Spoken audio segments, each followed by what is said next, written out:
Hey, it's Thursday morning. Markets are weak heading into the open. So China just got slammed overnight. Shanghai was down over 4%. Had a better than expected number GDP wise, but where they missed the mark was in their retail sales numbers, which shows that China's behind the curve right now when compared to other countries with the retail getting out and spending money. That's weighing on the markets as we head into the open. So we've got the Dow down just over 100 points right now. It's going to be a big day today. So we've got the ECB coming out here in about half an hour with their policy decision for the EU. And that could certainly shake up the currency market in the euro. Now, not much is expected to come out of that policy decision.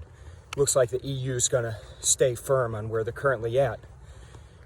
And what they're waiting for is this European summit that we've been talking about the past couple of days. That's taking place tomorrow and Saturday. And what they need to come out of that summit is some sort of an agreement on fiscal stimulus and getting out in front of this pandemic and what that's going to look like. So they're still waiting for that, while the US, we had put forth our plan a couple months back. We're still waiting on the EU and what their plan is. So key level in that euro right now of 1.14, we're off a 4-month high that we saw overnight.